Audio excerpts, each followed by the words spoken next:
Guys, welcome back to my YouTube channel. അപ്പോൾ ഇന്ന് നമ്മൾ യു കെയിൽ വോട്ട് ചെയ്യാൻ പോവാം കേട്ടോ. എന്നെ സംബന്ധിച്ചിടത്തോളം ഇതെൻ്റെ കന്നി വോട്ടാണ്. സാധാരണ എല്ലാവരും കന്നി വോട്ട് ജന്മനാട്ടിൽ ചെയ്യുമ്പോൾ എനിക്കിതുവരെ ചെയ്യാനുള്ള അവസരം കിട്ടിയിട്ടില്ല. സോ ഞാൻ വിചാരിച്ചു യു കെയിൽ ഫസ്റ്റ് വോട്ടങ്ങ് ചെയ്തേക്കാണ്. സോ നമ്മൾ ആദ്യമായിട്ടാണ് ഇവിടെ വോട്ട് ചെയ്യാൻ പോകുന്നത്. കഴിഞ്ഞ 2-3 വർഷം നമ്മളിവിടെ ഉണ്ടായിരുന്നെങ്കിൽ നമുക്കിതിൻ്റെ കാര്യങ്ങളൊന്നും വലിയധികം അറിയത്തില്ലായിരുന്നു. സോ ഇത്തവണ എന്താണ് നമ്മൾ വോട്ട് ചെയ്യണമെന്ന് വിചാരിച്ചു. അപ്പോൾ ഞാൻ വിചാരിച്ചു ആ വീഡിയോ നിങ്ങളായിട്ടൊന്ന് ഷെയർ ചെയ്യാമെന്ന്. ഇതറിയാത്ത ആരെങ്കിലുമൊക്കെ ഉണ്ടാവുമല്ലോ ഇവിടെ എങ്ങനെയാണ് വോട്ട് ചെയ്യേണ്ടതെന്നൊക്കെ. സോ അതിൻ്റെ പ്രൊസീജിയേഴ്സ് കാര്യങ്ങളൊക്കെ ഒന്ന് പറഞ്ഞു തരാമെന്ന് വിചാരിച്ചു. സോ വീഡിയോ സ്കിപ്പ് ചെയ്യാതെ മുഴുവനായിട്ടും കാണുക കേട്ടോ. സോ ഇവിടെ നമ്മൾ നാട്ടിലത്തെ പോലെ തന്നെ നമ്മൾ നേരത്തെ തന്നെ ഓൺലൈനായിട്ട് രജിസ്റ്റർ ചെയ്യണം. ഇവിടെ നമുക്ക് പോസ്റ്റായിട്ട് വോട്ട് അയക്കാൻ പറ്റും. അല്ല നമുക്ക് അടുത്ത് പോയി വോട്ട് ചെയ്യാൻ പറ്റുന്നുണ്ടെങ്കിൽ ഏറ്റവും അടുത്ത സ്ഥലം അവർ നമുക്ക് സെറ്റ് ചെയ്ത് തരുകയും ചെയ്യും. അപ്പോൾ ഞാനിപ്പോൾ പോകുന്നുണ്ടെന്ന് നിങ്ങൾക്കറിയാം, ഞാൻ നടന്നാണ് പോകുന്നത്. കാരണം എൻ്റെ തൊട്ട് ഫ്രണ്ടിലുള്ളൊരു സ്കൂളിലാണ് ഞങ്ങൾക്ക് വോട്ട് ചെയ്യാൻ വേണ്ടി പോളിംഗ് സ്റ്റേഷൻ കിട്ടിയിരിക്കുന്നത്. സോ നമ്മുടെ നാട്ടിലെ പോലെ രജിസ്റ്റർ ചെയ്ത് കഴിയുമ്പോൾ നമ്മൾ എലിജിബിൾ ആണെങ്കിൽ അവർ നമ്മൾ ചെക്ക് ചെയ്തിട്ട് നമുക്ക് വീട്ടിലേക്ക് പോളിംഗ് കാർഡ് അയച്ചു തരും. നമ്മുടെ നാട്ടിലെ പോലെ പാർട്ടിക്കാർ വീട്ടിൽ വന്ന് കാർഡ് തരുമോ അല്ലെങ്കിൽ ലോട്ട് തരുമോ ഒന്നുമല്ല. നമുക്ക് പോസ്റ്റലായിട്ട് ഗവൺമെൻറ്റിൽ നിന്ന് അല്ലെങ്കിൽ ഇവിടുത്തെ ഡിസ്ട്രിക്ട് കൗൺസിലിൽ നിന്നൊക്കെ നമുക്ക് പോളിംഗ് കാർഡ് അയച്ചു തരും. സോ നമ്മൾ ആ പോളിംഗ് കാർഡും അത് ചിലപ്പോൾ ഒരു കാർഡായിരിക്കും, ചിലപ്പോൾ ഒരു പേപ്പറായിരിക്കും. ഞങ്ങളെ കാണിച്ചു തരാം. സോ ഇതാണ് നമ്മുടെ ഒഫീഷ്യൽ പോളിംഗ് കാർഡ്. ഇത് നമുക്കൊരു പേപ്പറായിട്ടാണ് വന്നേക്കുന്നത് കേട്ടോ. നമ്മൾ ആ പേപ്പറും കൊണ്ട് പോകണം. പിന്നെ നമ്മുടെ ഒരു ഐഡൻറ്റിറ്റി കാർഡും വേണം, അത് വാലിഡ് ആയിട്ടുള്ളത് വേണം. ഇവിടെ എനിക്ക് തോന്നുന്നു ഇവർ നമ്മുടെ പാസ്പോർട്ടൊന്നും ആക്സെപ്റ്റ് ചെയ്യില്ല. യു കെയിലൊക്കെ ഉള്ളവർ ശരിക്കും അവരുടെ BRP കാർഡും കൊണ്ട് വേണം ചെല്ലാനായിട്ട്. സോ ഞങ്ങളുടെ പോളിംഗ് സ്റ്റേഷൻ എത്തി ഞാൻ കാണിച്ചു തരാം. ഈ കാണുന്നതാണ് നമ്മുടെ പോളിംഗ് സ്റ്റേഷനായിട്ട് നമുക്ക് കിട്ടിയിരിക്കുന്നത്. അപ്പോൾ നമുക്ക് ഈ പോളിംഗ് കാർഡ് വരുമ്പോൾ തന്നെ അതിലവർ നമ്മുടെ ലൊക്കേഷൻ പറഞ്ഞിട്ടുണ്ടായിരിക്കും കേട്ടോ. അപ്പോൾ ആ ലൊക്കേഷൻ അവിടെയാണ് നമ്മൾ ചെല്ലേണ്ടത്.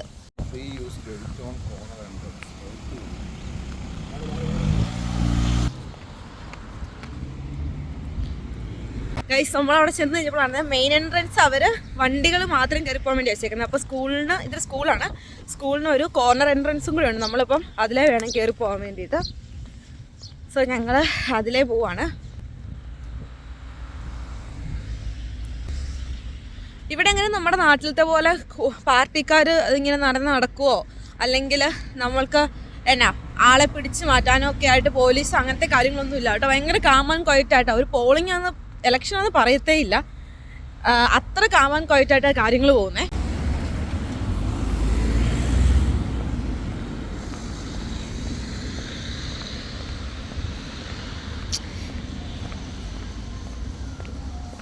ഇതാണ് നമ്മൾ പോകേണ്ട നമ്മുടെ മെയിൻ എൻട്രൻസ് കേട്ടോ. ഓക്കെ, അകത്ത് ക്യാമറ അലൗഡ് ആണോ എന്ന് എനിക്കറിയത്തില്ല. ഇത് കണ്ടാൽ നിങ്ങൾക്കറിയാം. ഇവിടെ ഒരു മനുഷ്യൻ പോലും ഉള്ളതായിട്ട് കാണത്തില്ല. അപ്പർ സൈഡിൽ കുറേ വണ്ടിയും കാര്യങ്ങളൊക്കെ കിടപ്പുണ്ട്. സോ അവിടെ ആളുണ്ടാവും. നമുക്കെന്തായാലും പോയി നോക്കാം കേട്ടോ. എത്ര കാമായിട്ടാണ് കിടക്കുന്നതല്ലേ. പോലീസുകാരും ഇല്ല, പാർട്ടിക്കാരും ഇല്ല, ഒന്നുമില്ല. പിന്നെ ഇവിടെയൊക്കെ പാർട്ടിക്കാർ അല്ലെങ്കിൽ സ്ഥാനാർത്ഥികളാണെങ്കിലും ഒരു ഡയറക്റ്റ് വന്ന് നമുക്ക് തരുമോ, നമുക്ക് പോലും അറിയില്ലായിരിക്കും ഒരു സ്ഥാനാർത്ഥികളാണെന്നുള്ള കാര്യം. അവരുടെ കൂടുതൽ പാർട്ടി അകമ്പടി ഒന്നും ഉണ്ടാകത്തില്ല കേട്ടോ. ഞങ്ങളുടെയൊക്കെ അടുത്ത വീട്ടിൽ ആൾ വന്ന ഒരാൾ തന്നെ വന്ന് കയ്യിൽ നമുക്ക് ലീഫ്ലെറ്റ് തന്നേ നമ്മൾ നോക്കിക്കഴിഞ്ഞപ്പോഴാണ് കണ്ടത്. ആ ആൾ തന്നെയായിരുന്നു ഇവിടുത്തെ കാൻഡിഡേറ്റ്. സോ നമുക്ക് എന്തായാലും പോയി നോക്കാം.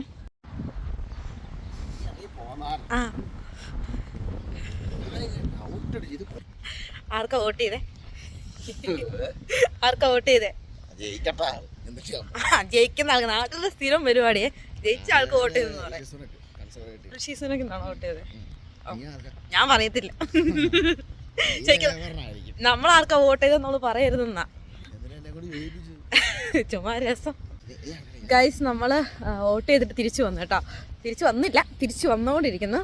അതിൻ്റെ അകത്ത് നമ്മൾ നാട്ടിലത്തെ പോലെ തന്നെ കേട്ടോ. ഫോട്ടോഗ്രാഫിയോ വീഡിയോഗ്രാഫിയോ ഒന്നും അനുവദിക്കത്തില്ല, നാട്ടിലെ പോലെ തന്നെ. പക്ഷേ ഇവിടെ നോക്കിയാൽ നമ്മുടെ കയ്യിൽ പെയിൻ്റ് അടിക്കുന്ന പരിപാടിയൊന്നും ഇല്ല കേട്ടോ. നമ്മൾ ചെല്ലുന്നു, നമുക്ക് അയച്ചെന്നിരിക്കുന്ന പോളിംഗ് കാർഡ് ഉണ്ടല്ലോ, അത് നമ്മൾ കൊടുക്കും. അത് കൊടുക്കുമ്പോൾ അതിൽ പേരും നമ്മുടെ അഡ്രസ്സും ഉണ്ടാവില്ല. അത് നോക്കി അവരുടെ ഉള്ള ലിസ്റ്റിൽ നിന്ന് അവർ അത് കട്ട് ചെയ്യുക ചെയ്യുന്നത് കേട്ടോ.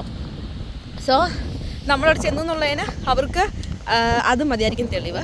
അതുകൊണ്ട് തന്നെ നമ്മൾക്ക് ഇവിടെ നാട്ടിലത്തെ പോലെ കയ്യിലും മഷി തേക്കുന്ന പരിപാടിയൊന്നും ഇല്ല കേട്ടോ. അങ്ങനെയൊന്നും വൃത്തിയാക്കി തരത്തില്ല. പിന്നെ ഭയങ്കര ഡീസൻ്റ് ആയിട്ടുള്ള പെരുമാറ്റം. ഞങ്ങളൊന്ന് പേടിച്ചിട്ടാണ് പോയത്, കാരണം നമുക്ക് അറിയത്തില്ലായിരുന്നു ഇവിടെ എങ്ങനെയാണ് കാര്യങ്ങളെന്നൊന്നും. നമ്മൾ ചെന്നു, അവർ നമ്മളോട് നമ്മുടെ പോളിംഗ് കാർഡ് ചോദിച്ചു, നമ്മൾ പോളിംഗ് കാർഡ് കൊടുത്തു. പിന്നെ അവർ നമ്മളോട് നമ്മുടെ ID ചോദിച്ചു, നമ്മൾ ID കൊടുത്തു. അതിലെ പേര് നോക്കി അവർ നമ്മുടെ പേര് കട്ട് ചെയ്യും വോട്ടിംഗ് ലിസ്റ്റിൽ നിന്ന്. പിന്നെ നമുക്ക് നാട്ടിലെ പോലെ തന്നെ ഇവിടെ ഒരു ചെറിയ പേപ്പർ ഉണ്ടാവും. നാട്ടിലെ പോലെ വലിയ പേപ്പറൊന്നുമല്ല. ഞാൻ നാട്ടിലങ്ങനെ വോട്ട് ചെയ്തിട്ടില്ല, പക്ഷേ കേട്ട് പരിചയമാണ്. വലിയ പേപ്പറല്ല, ഒത്തിരി പേരുണ്ടാവില്ല നമുക്ക് ക്യാൻഡിഡേറ്റ്സ്. ഇവിടെ ഞങ്ങൾക്കിപ്പോൾ ഉണ്ടായിരുന്നത് 5 ക്യാൻഡിഡേറ്റ്സ് ആയിരുന്നു. 5 പേരും പേരുണ്ടാവും, തൊട്ടടുത്ത് കോളം ഉണ്ടാവും. അവിടെ നമ്മൾ പേന വെച്ചിട്ടാണ് കേട്ടോ നമ്മൾ മാർക്ക് ചെയ്യുന്നത്. നമ്മൾ ആർക്കാണോ വോട്ട് ചെയ്യുന്നത് മാർക്ക് ചെയ്യുന്നു, ഫോൾഡ് ചെയ്യുന്നു, ബാലറ്റ് ബോക്സിലിടുന്നു, പോരുന്നു. അപ്പോൾ ഇത്രയാണ് ഇവിടെ വോട്ട് ചെയ്യുന്ന രീതി കേട്ടോ. സോ വോട്ടിങ്ങിൻ്റെ കാര്യം ഇത്ര നേരം പറഞ്ഞല്ലോ. ഇനി വോട്ട് റിസൾട്ടിൻ്റെ കാര്യം പറയാം. ഇവിടെ നമ്മൾ ഗൂഗിളിലൊക്കെ കണ്ടതും ഇവിടെ നിന്ന് പറഞ്ഞു കേട്ടതൊക്കെ വെച്ചിട്ട് ഇന്ന് രാവിലെ 7 മണി തൊട്ട് രാത്രി 10 മണി വരെയാണ് വോട്ടിങ്. രാവിലെ 7 മണിക്ക് തുടങ്ങുന്നുണ്ട്, കറക്റ്റ് 7 മണിക്ക് തുടങ്ങി കറക്റ്റ് 10 മണിക്ക് ക്ലോസ് ചെയ്യും. അതിനുള്ളിൽ തന്നെ നമ്മൾ പോയി വോട്ട് ചെയ്യണം. വോട്ടിങ് കഴിഞ്ഞിട്ടുണ്ടെങ്കിൽ അപ്പോൾ തന്നെ ഇവർ കൗണ്ടിങ് സ്റ്റാർട്ട് ചെയ്യും. തൊട്ടടുത്ത ദിവസം രാവിലെ 4 മണി 5 മണിയോട് കൂടി നമുക്ക് റിസൾട്ട് അറിയാൻ പറ്റുമെന്നാണ് പറയുന്നത്. സോ ഞങ്ങളും വെയിറ്റിംഗ് ആണ്. നമ്മൾ കഴിഞ്ഞ പ്രാവശ്യമൊന്നും ഇതിനെക്കുറിച്ച് വലിയ കാര്യമായിട്ട് ശ്രദ്ധിച്ചിട്ടില്ല. എപ്പോഴാണ് വോട്ടിങ് കഴിഞ്ഞത്, എപ്പോഴാണ് റിസൾട്ട് വന്നതെന്ന് നമുക്ക് ശ്രദ്ധിക്കാൻ പറ്റിയിട്ടില്ലായിരുന്നു. സോ ഇത്തവണ നമ്മളത് ഭയങ്കര എക്സൈറ്റഡ് ആയിട്ടിരിക്കുക, കാരണം നമ്മളും വോട്ട് ചെയ്തിട്ടുണ്ടല്ലോ. സോ UK ആരെങ്കിലുമൊക്കെ വോട്ട് ചെയ്യാൻ പോയിട്ടുണ്ടെങ്കിൽ അവർ കമൻറ്റ് ചെയ്യണം, നമുക്ക് നോക്കാം ആരാ ജയിക്കുന്നത് എന്നുള്ളത്. എല്ലാവരും ഭയങ്കര എക്സൈറ്റഡ് ആയിട്ട് നിൽക്കുക. ഇവിടെ 2 പാർട്ടികൾ തമ്മിലാണ് മെയിനായിട്ടുള്ള ഒരു യുദ്ധം നടക്കുന്നത്. നമുക്കറിയാം, labour party and conservative party. Conservative പാർട്ടിയാണ് നമ്മുടെ ഋഷി സുനക്, ഇന്ത്യൻ ഒറിജിൻ ആയിട്ടുള്ള ഋഷി സുനക് ലീഡ് ചെയ്യുന്ന പാർട്ടിയാണ്. സോ നമ്മൾ രണ്ടുപേരും, ഞാനും നവീൻ ചേട്ടനും വേറെ പാർട്ടിക്കാണ് വോട്ട് ചെയ്തേക്കുന്നത്. സോ നമ്മൾ അതിൻ്റെ ഒരു എക്സൈറ്റ്മെൻ്റ് ഉണ്ട് ഇപ്പോൾ ആരായിരിക്കും ജയിക്കുന്നതെന്ന് അറിയാൻ വേണ്ടിയിട്ട്. സോ നമുക്ക് എന്തായാലും റിസൾട്ടിന് വേണ്ടി വെയിറ്റ് ചെയ്യാം. സോ അപ്പോൾ അത്രയൊക്കെ ഉള്ളൂ ഇന്നത്തെ വീഡിയോ. എങ്ങനെയാണ് ഇവിടുത്തെ ഒരു വോട്ടിംഗ് സിസ്റ്റം എന്ന് മനസ്സിലായെന്ന് ഞാൻ വിശ്വസിക്കുന്നു. വീഡിയോ കാണുന്ന എല്ലാവർക്കും നാട്ടിലെ പോലെ തന്നെയൊക്കെ തന്നെയാണ്, വലിയ ഡിഫറൻസ് ഒന്നുമില്ല. പിന്നെ നാട്ടിലത്തെ പോലെ ഒരു വയലൻസ് ഇൻ ദ സെൻസ് ഭയങ്കര ആൾത്തിരക്കോ ഭയങ്കര ബഹളമോ പോലീസോ അങ്ങനത്തെ സാധനങ്ങളൊന്നുമില്ല. ഞാൻ നിങ്ങളെ കാണിച്ചായിരുന്നല്ലോ പോളിംഗ് സ്റ്റേഷൻ്റെ കോമ്പൗണ്ട് ഭയങ്കര കാമൻ ക്വയറ്റ് ആയിട്ടാണ് കിടക്കുന്നത്. നമുക്ക് ഒരു പോലീസിന് ആൾക്കാരെ നിയന്ത്രിക്കാനോ പിടിച്ചു മാറ്റാനോ ഒന്നും ഒരു പോലീസിൻ്റെ പട്ടാളത്തിൻ്റെ ഒരു ആവശ്യമില്ല കേട്ടോ. ഇവിടെ ഭയങ്കര ആൾക്കാർക്ക് ഭയങ്കര ഒരു ഓറിയൻറ്റഡ് ആണ് എങ്ങനെ കാര്യങ്ങൾ ചെയ്യണം എന്നതിനെക്കുറിച്ച്. സോ അത്രയൊക്കെ ഉള്ളൂ ഇന്നത്തെ വീഡിയോ. എന്തായാലും നമുക്ക് റിസൾട്ട് വരാം. എന്തായാലും ഞാൻ ഈ വീഡിയോ ഇടുമ്പോൾ റിസൾട്ട് ഓൾറെഡി വന്നിട്ടുണ്ടായിരിക്കും എന്ന് ഞാൻ വിശ്വസിക്കുന്നു. സോ നിങ്ങൾ UK ഉള്ളവർ ആർക്കാണ് വോട്ട് ചെയ്തതെന്ന് ഒന്ന് കമൻറ്റ് ചെയ്യണം കേട്ടോ. നമുക്ക് നോക്കാമല്ലോ നമ്മുടെ പ്രഡിക്ഷൻസ്, നമ്മുടെ കാൽക്കുലേഷൻസ് ശരിയാണെന്ന് നോക്കാമല്ലോ. എന്തായാലും റിസൾട്ട് വന്നു കഴിഞ്ഞിട്ട് ഞാൻ ആർക്കാണ് വോട്ട് ചെയ്തതെന്ന് ഞാനും കമൻറ്റ് ചെയ്യുന്നതായിരിക്കും വീഡിയോയുടെ താഴെ. സോ അപ്പോൾ ഇനി അടുത്ത വീഡിയോയിൽ കാണാം. അതുവരേക്കും ബൈ.